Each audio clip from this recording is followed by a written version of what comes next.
Côte d'Ivoire chérie, et sois toujours bénie, Côte d'Ivoire mon amour. Rayonne dans le monde entier et prospère toujours. L'univers envie ton génie et puisqu'on va se glorifier, pays immortel, nous te chérissons, Côte d'Ivoire mon amour. Les amis, je salue mon ami Wilson Savoie de la Chine, mon ami Agoulou Anani Lachou, Alikao John. Ça, vraiment, je vous salue. Bon, sans oublier aussi tous mes amis que j'ai un peu en Europe, hein, c'est-à-dire Ouattara Mohamed Junior qui est à Paris, tout ça, je le salue très bien. La Côte d'Ivoire vient de fêter son indépendance. Et bon, je n'aimerais pas trop parler dessus, mais il y a deux actions qui m'ont beaucoup marqué pour lesquelles j'aimerais parler. Oui, c'est-à-dire la décoration que le chef de l'État a faite, et puis la libération des prisonniers, des pro-Gbagbo. J'aimerais un peu parler dessus. D'abord, dans un premier temps, dans la décoration que la SAN a faite, ce qui m'a le plus marqué, il a décoré un sergent de police anonyme qui se trouvait à un carrefour. Un sergent anonyme, il a décoré des gens, moi ça ne m'intéresse pas. Mais ce petit sergent, issu d'une famille très pauvre, qui n'a même pas d'entrée dans une direction avant d'avoir des entrées au niveau des ministères ou alors à la présidence. Ce jeune homme-là, il faisait tellement bien son travail. Moi, bout de fait, je le connais. Je le connais depuis au temps de Babo. C'est là qu'il a commencé à faire, c'est là qu'il est rentré à la police et il a commencé à faire ce travail. Il le faisait tellement bien que je me suis dit, mais un jour, des messieurs comme ça, qu'est-ce que l'État de Côte d'Ivoire peut faire pour eux? Et puis, Dieu merci, de manière anonyme, à la soulevé ce jeune homme-là, aller le décorer. C'est très bien. C'est-à-dire, c'est pour montrer aux uns et aux autres que quand tu fais un travail, il faut le faire bien. Il ne suffit pas d'aller tout le temps à la présidence pour que la SAN te voie, pour te nommer. Ça fait que quand la SAN voyage, et tous ils voyagent. Quand ils passent ici, chacun passe comme ça. Chacun passe comme ça. Rien que pour que la SAN les voie. Pourquoi? On n'a pas besoin de te voir. Il faut rester chez toi. On va t'appeler pour te nommer, pour te décorer. Ça veut dire quoi tout ça? Tous les matins, chacun se lève, bonjour à la SAN. Chacun, bonjour à la SAN. À la SAN, on a besoin de bonjour. Tu n'as pas besoin de dire bonjour à un ministre, ni à un DG pour qu'on te nomme. C'est la compétence qu'on regarde. On ne regarde pas les bonjours, bonjour. D'autres même prennent les familles, les papas, les mamans, les enfants, pour aller saluer tel gradé, ou alors tel haut placé, ou alors le président, pourquoi on les nomme? Ça veut dire quoi tout ça? Ça dit tout ça même, c'est honteux, quoi, c'est vomissant. C'est vomissant, quoi. Non, mais c'est vrai, c'est vomissant. Restez chez vous, on va vous appeler, il y a quel problème? Tranquillisez-vous. Ça, l'action que la SAN a posée m'a beaucoup plu. Je me dis, au moins dans ce pays, on n'a pas besoin d'avoir un club de soutien pour qu'on soit décoré. Et puis les artistes, d'autres chantent. Aujourd'hui, ça chante. Alassane, joli garçon. Alassane, beau garçon. Grande taille. En 2000, il n'était pas beau garçon. En 90, il n'était pas un beau garçon. C'est en 2013 là qu'il est devenu joli garçon. Les artistes arrêtés. Ce comportement alimentaire là arrêté. La Côte d'Ivoire, Alassane l'a dit, hein, on va à un pays émergent en 2020. Mais un pays émergent, c'est tous les secteurs qui peuvent amener ce pays de manière émergente. Et c'est très important. Donc chacun doit travailler à son niveau de manière très efficace pour qu'on arrive là. Vous savez, Alassane, moi, c'est pas mon parent ni mon quoi. Donc quand il déconne, je parle. Mais s'il n'a rien fait de bon ou de mal aussi, je n'ai pas parlé. Ça, c'est la vérité. Ça, ce petit côté, ça, vraiment, je le félicite beaucoup pour ce qu'il a fait. Félicitations, mon président. Au moins, tu peux décourager ces personnes qui pensent que tous les jours, il faut aller devant toi. Maintenant, les pro-Gbagbo. Les pro-Gbagbo, on vient de les libérer. Vous savez que moi-même qui vous parle, depuis qu'ils étaient arrêtés, chaque fois, je demande au chef de l'État de les juger vite. S'il n'y a pas de problème, qu'on les libère.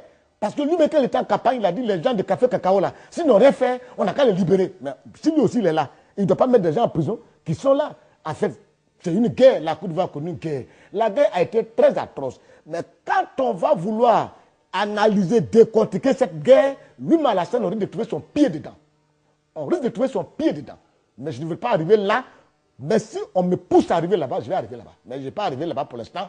Donc, je pense qu'on doit tous se pardonner. Et j'ose croire qu'il a compris parce qu'il a fait libérer les pro-Gbagbo. Mais les pro-Gbagbo, il faut que je leur parle. Sachez, c'est-à-dire, j'ai l'impression que c'est des gens, ça dit quoi? On dirait que les façons de faire la politique, ça m'étonne un peu quoi. Ça dit, ils sont tout le temps aigris, tout le temps nerveux. J'ai l'impression qu'ils veulent qu'Alassane quitte par la guerre pour venir s'installer. Mais les gens qu'on a mis en prison là, vous qui étiez en ville ici là, vous n'avez pas fait la prison. Demandez à Finguessa, il sait ce que c'est la prison. Demandez à Bourama Sangaré. Donc évitez par vos déclarations, vos propos bizarres là, qu'on les crée des ennuis. Parce que c'est une libération provisoire. Sachez quand même parler. Nous, il y a des gens qui sont là, ils n'avaient pas le choix. Ils n'avaient pas le choix. Ils savent que cela n'est pas fait, il allait voir. La France a dit, la France a dit. Ah, aujourd'hui, vous constatez que la France dit la vérité. Non, ils n'ont qu'à arrêter. Ils n'ont qu'à savoir un peu parler aux gens. Oui, parce que j'ai l'impression qu'en Côte d'Ivoire, le FPI pense que c'est eux seuls. C'est eux seuls qui ont fait du mal. C'est eux seuls qui ont raison. Tout ce qu'ils ont fait est bien. Tout ce que les autres font, c'est mauvais. Mais pourquoi? Pourquoi? Ce n'est pas mauvais. Ce n'est pas mauvais. Ça veut dire qu'une fois qu'on a libéré des gens, on dit que la politique, c'est la manière, c'est la diplomatie. Donc, si on a libéré des gens, si moi j'étais la part du FPI, on a libéré des gens, je prends le secrétaire général du FPI intérimaire, Miaka Oreto, on fait une délégation vers le chef de l'État. Merci beaucoup pour ce que tu as fait, vraiment merci. Et vous allez voir, hein, ça va décrypter l'atmosphère, et puis même le FPI va intégrer la vie politique ivoirienne, et puis même ça va faire vivre les partis, et le parti va sortir grandi. Et nous, les Ivoiriens, on va dire ça, c'est un grand parti. Mais rester toujours dans une position logique de guerre et de haine, des idées noires, obscures, lugubres, ça, je n'en veux pas. Sachez vous comporter. Sachez vous comporter, sachez vous comporter. On a tout tapé sur la scène parce que vous étiez en prison. Quand vous sortez là, sachez vous comporter parce qu'on est fatigué de ça. Hein. Et puis ce que vous ne savez pas, je vous le dis aujourd'hui, ce n'est pas Alassane Dramane Ouattara qui a créé le RDR. Le RDR a été créé par Gbagbo Koudou Laurent.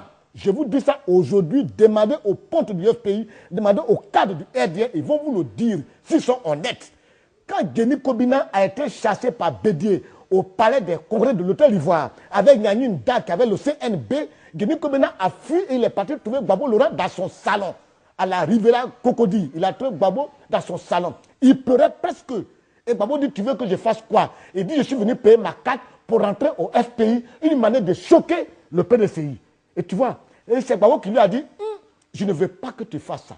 Comme moi déjà, j'ai créé un parti, et puis on a coupé le PDCI, toi aussi, crée un parti, et puis tu vas couper le PDCI. Moi, je suis prêt à te financer. C'est comme cela que Guéni Kobina et puis Gbagbo Laurent sont partis chez M. Lamine Diabaté, le mari d'Henri Diabaté, pour aller écrire les tests du RDR. Donc, le premier financement du RDR a été fait par Gbagbo Laurent.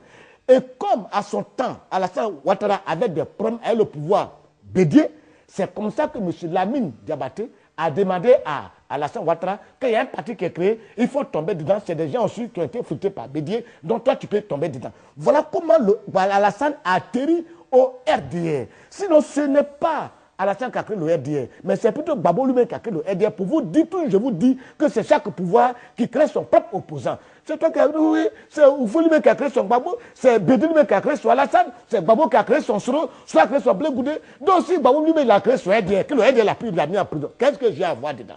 Tranquillisez-vous, tranquillisez-vous, tranquillisez-vous, tranquillisez-vous. Sachez vous comporter, sachez parler un peu. La politique se fait avec la diplomatie et la manière. À bon entendeur, goût de faire vous dire à bientôt.